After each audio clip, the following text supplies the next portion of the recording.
Aleluya, mis ovejas escuchan mi voz, yo las conozco y ellas me siguen, dice el Señor. Aleluya.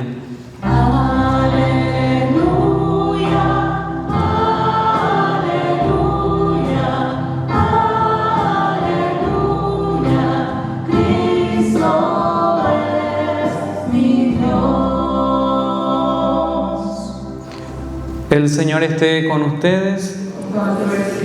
Evangelio de nuestro Señor Jesucristo según San Marcos. Gloria a ti, Señor.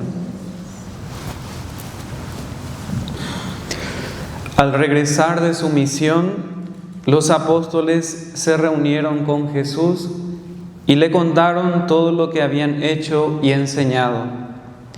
Él les dijo: vengan ustedes solos a un lugar desierto para descansar un poco.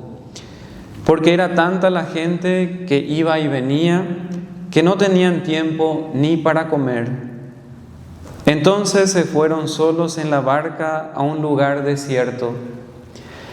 Al verlos partir, muchos los reconocieron y de todas las ciudades acudieron por tierra a aquel lugar y llegaron antes que ellos. Al desembarcar, Jesús vio una gran muchedumbre y se compadeció de ella, porque eran como ovejas sin pastor, y estuvo enseñándoles largo rato. Palabra del Señor. Gloria a ti, Señor Jesús.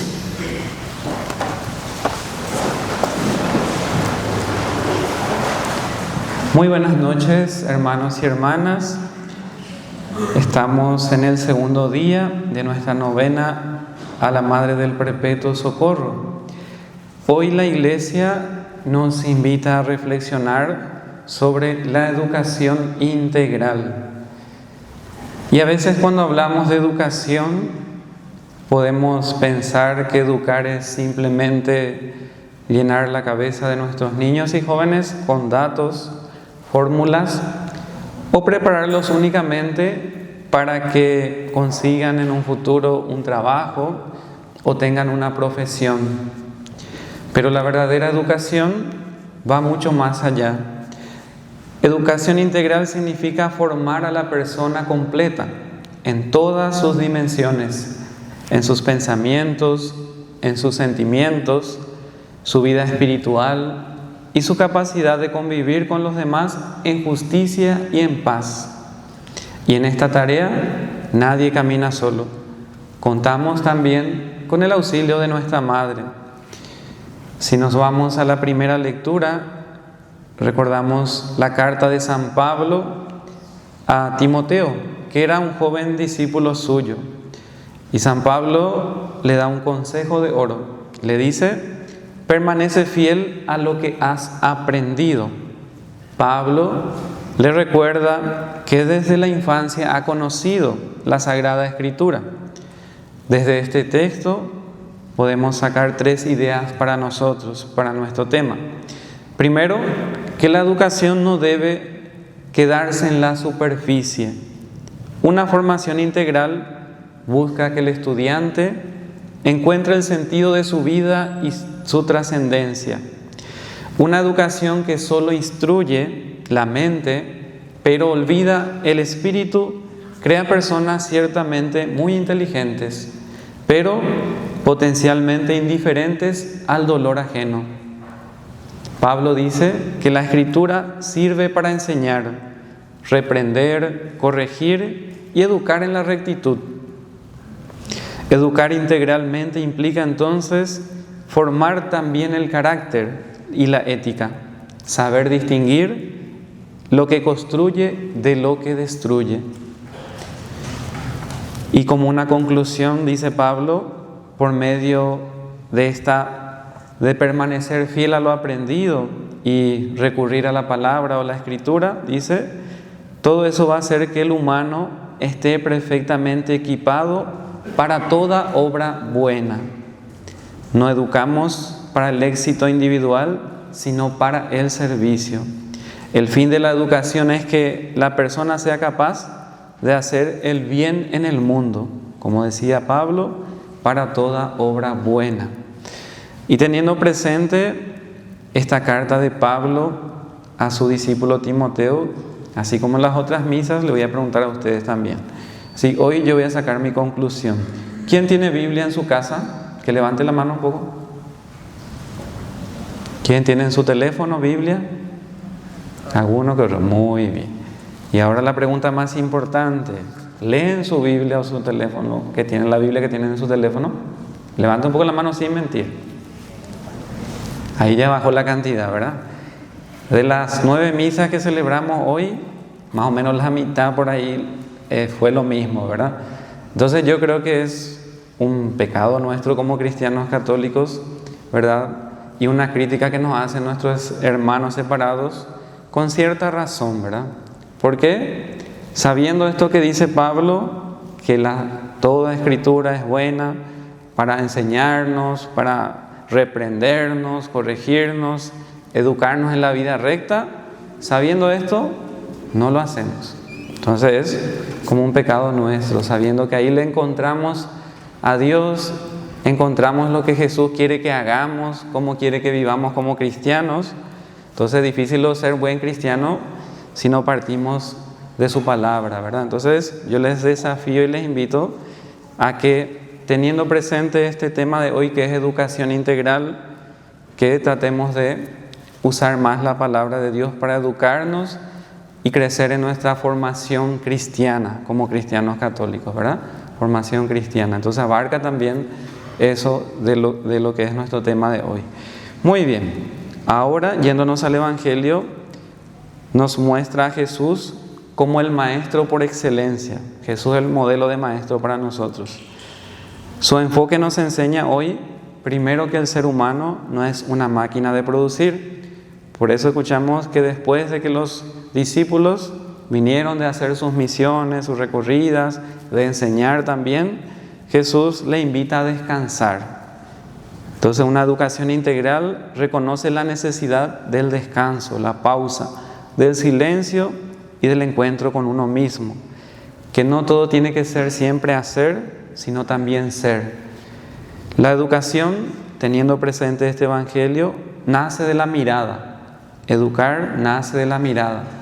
Tener ojos sensibles a la realidad en la que estamos. Tener ojos sensibles para ver la realidad de sus hijos, de sus nietos, con las personas con las que viven. Jesús dice: ve a la multitud y siente compasión porque están como ovejas sin pastor. Jesús ve y se da cuenta que la gente que se acumula detrás de Él quiere escucharle, quiere a lo mejor recibir un milagro. Y Él no es indiferente a eso que Él ve, sino que tiene compasión.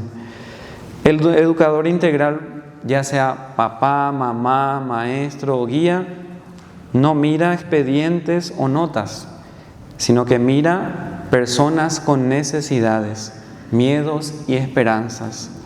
Por eso enseñar tiene que ser un acto de amor. Por eso Jesús, ante la carencia de guía, dice el Evangelio, se puso a enseñarles muchas cosas. A pesar del cansancio de Jesús y de los discípulos, ¿verdad? Él les dio su tiempo y su palabra. Por lo tanto, la educación integral exige eso, ¿verdad? De educar con amor, con paciencia, a pesar del cansancio. Dar educación, dar sentido a la vida, dar criterio para decidir entre el bien y el mal, es la primera respuesta compasiva de Dios. Jesús educa porque ama. Hermanos y hermanas, educar es un acto, como les decía, de paciencia y compasión. Cuando un hijo o un alumno no entiende, o cuando se equivoca o se rebela, la respuesta cristiana no debe ser del desinterés ni del castigo desmedido, sino que el sentarse a enseñarles con amor, así como hizo Jesús. Hermanos y hermanas, si volvemos nuestra mirada hoy al ícono de nuestra madre, vamos a descubrir en ella la gran educadora de la historia. María, Madre del Perpetuo Socorro, educó al mismo Dios hecho niño. En Nazaret, María le enseñó a Jesús las primeras palabras, Les enseñó seguramente las oraciones de su pueblo, lo acompañó en su crecimiento, sabiduría, en estatura y en gracia. María, como la Madre del Perpetuo Socorro, hoy nos educa, nos quiere educar también a nosotros. Nos enseña a tener paciencia, a escuchar la palabra de Dios y por sobre todo a poner en práctica. Ella con sus manos nos muestra a Jesús como el camino, la verdad y la vida. Ella sale hoy a nuestro auxilio cuando las familias se sienten cansadas o sin herramientas para educar a sus hijos en el mundo de hoy. La educación integral empieza siempre por la casa. Se fortalece en la iglesia y también en la escuela. Pero la educación en la fe no puede quedar relegada solamente a los catequistas o a los profesores de religión. Para impulsar esta educación en nuestras familias y comunidades debemos trabajar ciertas dimensiones. Y aquí yo puse 3 que me parece importante que todos nosotros que trabajamos con niños, con jóvenes, padres, profesores tengamos en cuenta. Lo primero, la primera dimensión dice educar la mente. O sea, tenemos que, ustedes en sus casas, fomentar el estudio de sus hijos en la casa, poniendo horarios para estudiar, para utilizar el teléfono, para hacer deportes. Enseñar a sus hijos a la búsqueda de la verdad y el pensamiento crítico, siempre iluminados por la fe y los valores del Evangelio. Otra dimensión es educar el corazón. Enseñen a sus hijos a pedir perdón, a dar las gracias, a compartir y a ser empáticos. Cultivar también la compasión, que nuestros niños y jóvenes no sean indiferentes al dolor ajeno, que aprendan a mirar como Jesús hoy miró a la multitud. Y por último, educar el espíritu. Rezar juntos en la mesa, bendecir la mesa, bendecir a los hijos antes de dormir, venir en familia a misa y compartir también la palabra de Dios en familia. Hermanos y hermanas, pidamos hoy a Jesús que nos conceda la gracia de una educación que no solo llene nuestras cabezas de ideas, sino que abra nuestros corazones a la compasión y nuestras manos al servicio. Y nunca dejemos de mirar al prójimo con amor. Que nuestra Madre del Perpetuo Socorro interceda hoy por todos los padres de familia, abuelos, maestros y catequistas de nuestra comunidad, para que nunca nos cansemos de sembrar la buena semilla en el corazón de nuestros niños y jóvenes. Amén.